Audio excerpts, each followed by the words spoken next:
Hi there, our highly valued, treasured and esteemed viewers and listeners, and welcome back to your channel of choice. This video I am about to present was compiled by our senior colleague, Dr. Nath Arua, a clinical pharmacist by training and profession who is the founder of Progressive Pharmacotherapy Consultants, the premier virtual clinical pharmacy institute for capacity building for healthcare workers. The Virtual Clinical Pharmacy Institute with a difference, where patient safety, medication therapy management and optimal clinical outcomes are very crucial and non-negotiable to us. Here, we seek to remain your premier source of crucial tips for high-impact pharmacotherapy services. So, on behalf of Nath Arua and the Institute, I humbly urge you all to sit back and spare me part of your very precious time to share with you very useful tips which may prove very handy in your line of duty. I now welcome you all to part 405 of our pharmacotherapy series, which majors in headache. This clinical case concerns patient LPO from part 404 of this pharmacotherapy series. What drug-related problems associated with the precipitation or worsening of migraine should be addressed in LPO?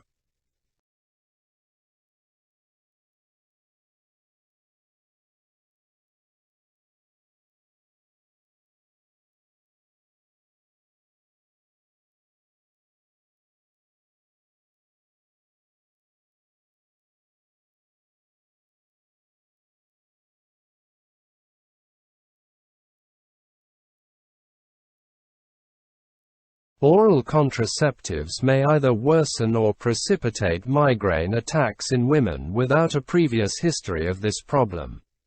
Incidence may be related to estrogen dose and/or duration of oral contraceptive use. Alternatively, migraine has been implicated as an effect of estrogen withdrawal. Such patients may benefit from use of a continuous combined oral contraceptive product, e.g., one with no hormone-free interval, use of low-dose estrogen supplementation after 21 days of active contraceptives, or the use of a progestin-only oral contraceptive. The American Congress of Obstetricians and Gynecologists supports oral contraceptive use in migraine patients, but recommend avoidance in patients with tobacco use, in those 35 years or older, and/or in those with the presence of neurologic signs. None of these factors are present in LPO. Therefore, oral contraceptive use may be continued. However, the implications of oral contraceptive usage and headache should be discussed with LPO to allow for informed decision-making. Further, consultation with LPO should address whether generalized anxiety disorder is being optimally managed.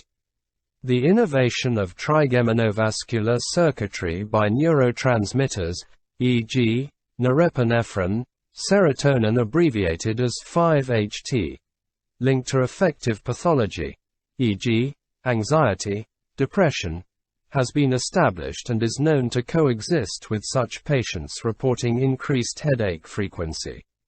It is prudent to address anxiety management with LPO and to further assess her response to venlafaxine to determine whether dose adjustments or medication changes are warranted.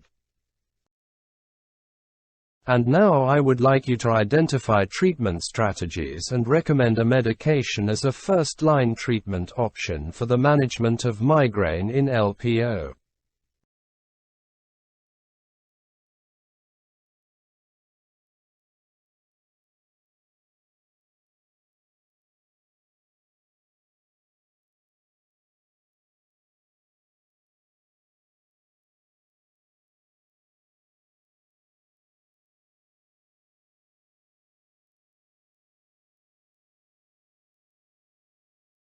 Treatment should be aimed at rapidly resolving symptoms and the restoration of the patient's routine activity. Migraines may be managed via a step or stratified approach. With a step care model, Conventional analgesics are initiated first with the opportunity to progress to using more targeted therapies as necessary. A stratified care model is based on the character of the migraine and will further incorporate validated assessment measures into the treatment decision. In this model, a more targeted, migraine-specific treatment may be considered first line. A comparison of treatment approaches has favored the stratified model. The current treatment approach for LPO has mimicked a step care model, using acetaminophen as a first-line medication. Let's take a look at triptans, that is 5-HT1B/1D receptor agonists. Triptans, categorized as first-generation, e.g. sumatriptan, and second-generation, e.g. zomitriptan, naratriptan, rizatriptan, almotriptan, frovatriptan, and aletriptan, are effective and well tolerated in acute migraine management and are considered appropriate for those not responsive to conventional analgesics. Triptans can be compared on the basis of efficacy, onset, and recurrence potential. Naratriptan and frovatriptan demonstrate lower recurrence potential, whereas the remaining agents within the class, sumatriptan, rizatriptan, almotriptan, aletriptan, and zomitriptan, yield higher efficacy and faster onset. Compared with ergot derivatives, triptans exhibit greater receptor subtype specificity, targeting 5-HT1B and 5-HT1D receptors. It is important to note that the specific nature of the effect differs according to receptor subtype. Constriction of the vasculature is mediated via 5-HT1B interaction, whereas interaction via 5-HT1D antagonizes release of neuropeptides. Triptans further diminish neuronal excitability within the trigeminovascular circuitry, and there is evidence of impact on nitric oxide-based signal transduction.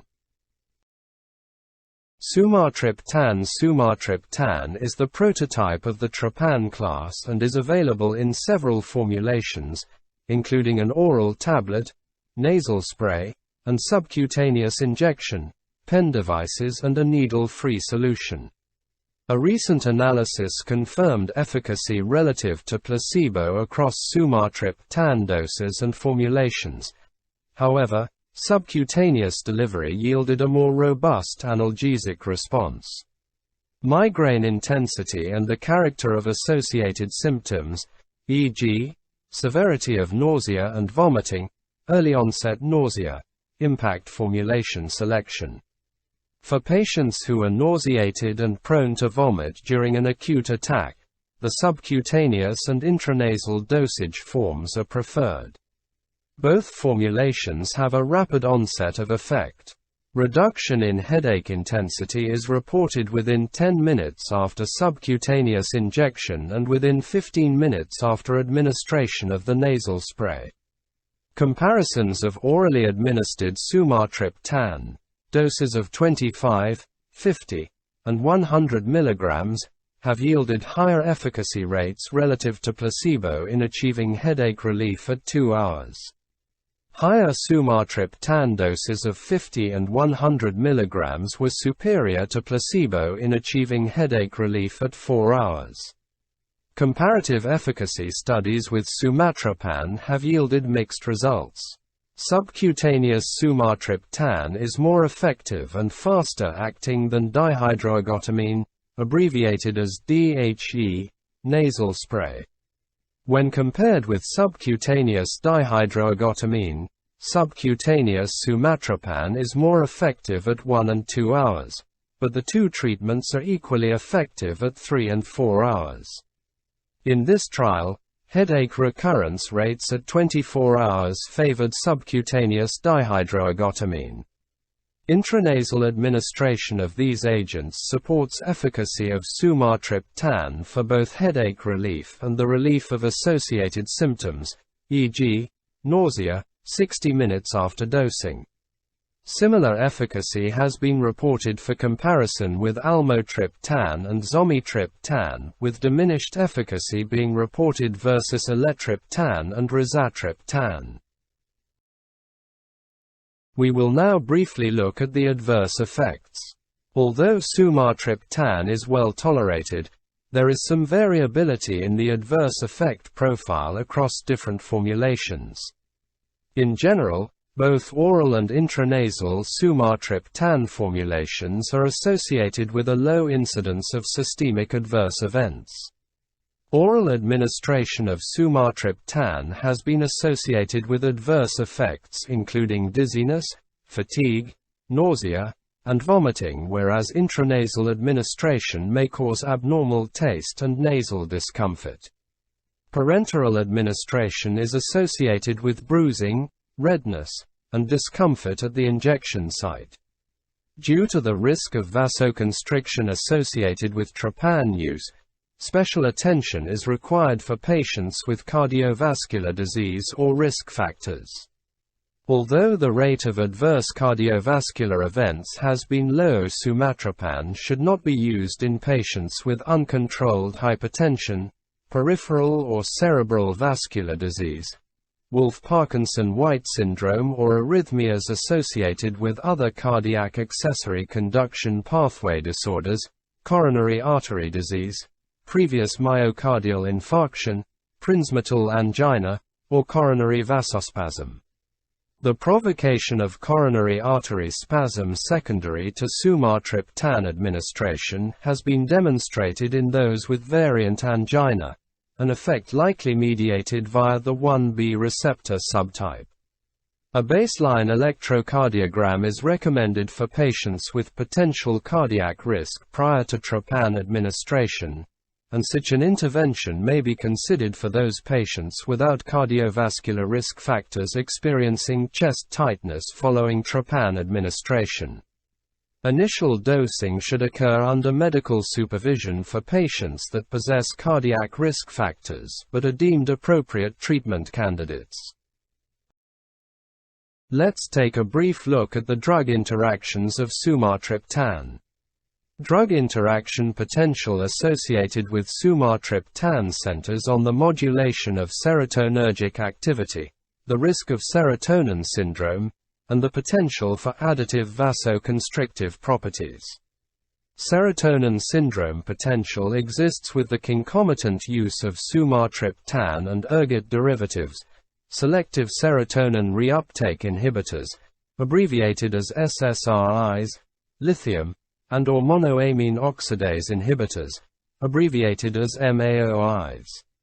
A 2006 Food and Drug Administration advisory further underscored the need for caution and consideration of risk versus benefit with combination use of triptans used in combination with selective serotonin reuptake inhibitors and serotonin norepinephrine reuptake inhibitors, abbreviated as SNRIs.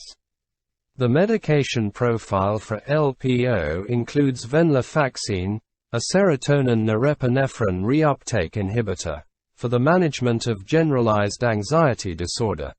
However, this does not exclude the possibility of using triptans to manage her migraines.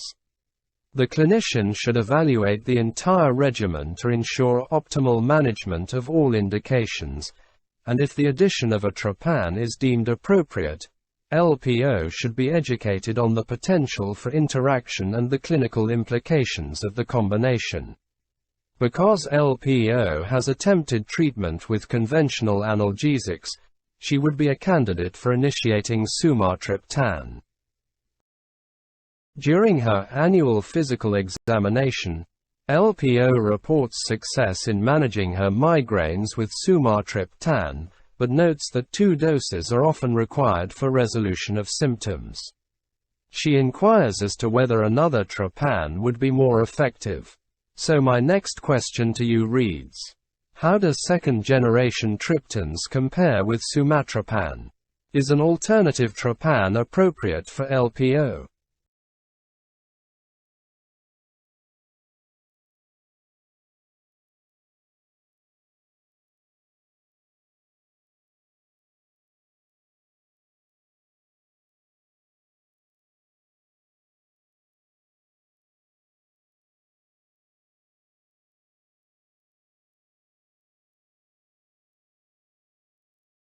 Let's briefly look at second-generation triptans.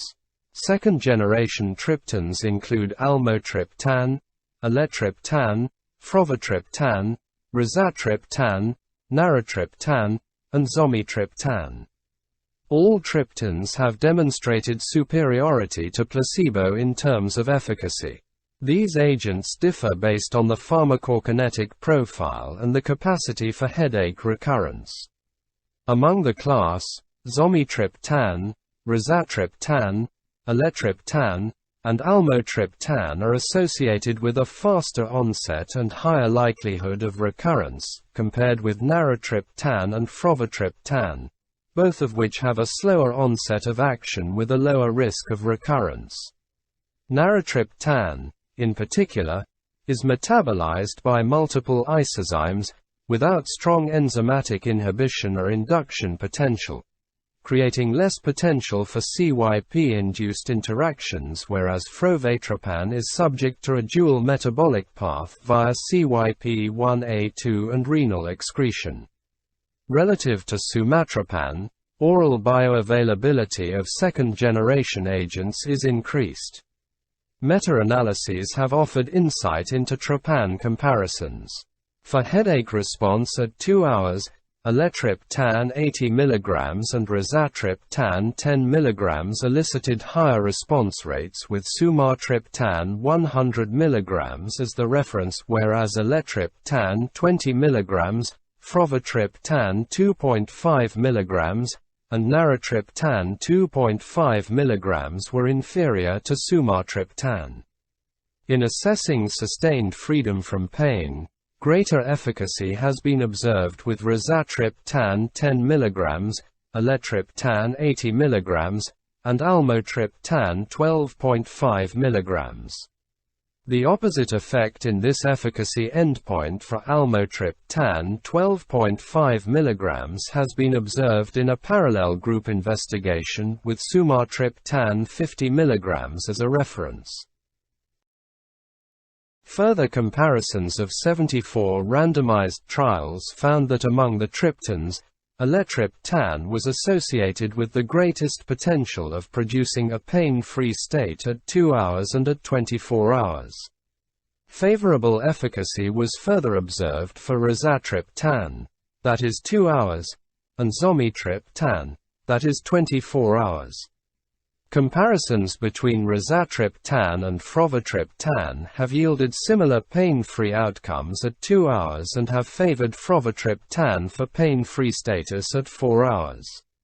More recently, a therapeutic endpoint of the combination of freedom from pain with no incidence of adverse outcomes has been used in studies involving migraines.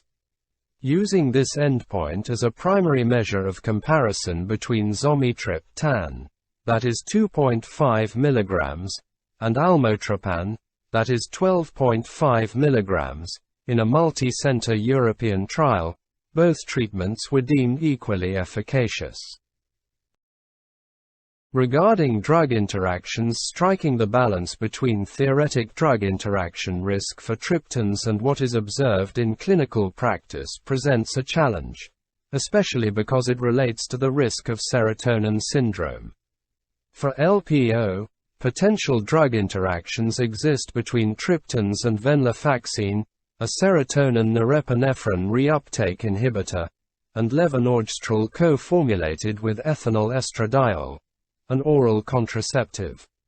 Attributed to metabolism via CYP1A2, a slight increase in frovatriptan area under the curve has been observed with oral contraceptive administration.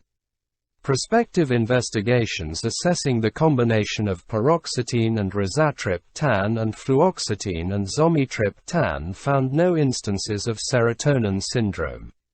These studies lie in contrast to reports of symptoms of serotonin syndrome with the combination of triptans and selective serotonin reuptake inhibitors or serotonin norepinephrine reuptake inhibitors.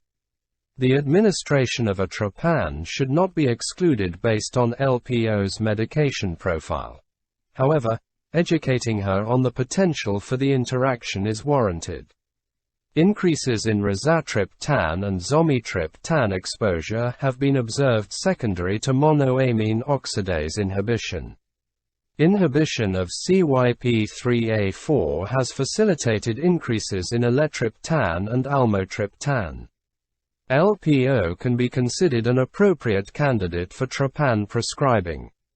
Although associated migraine symptoms are reported, the rapidity of onset for such symptoms, e.g., nausea and vomiting, is less clear and should be a point of discussion with the patient. Such information is important for the optimal formulation selection. A non-oral formulation may be recommended in the context of early-onset vomiting.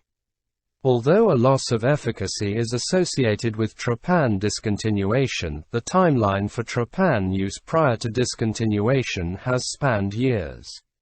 Evidence for replacing one Triptan with another is mixed. If treatment with one Triptan results in suboptimal efficacy, an alternative Triptan may be prescribed. However, recent evidence evaluating the impact of such change does not suggest substantial benefit. So there you have it. Our highly esteemed viewers and listeners, that brings us to the end of this video.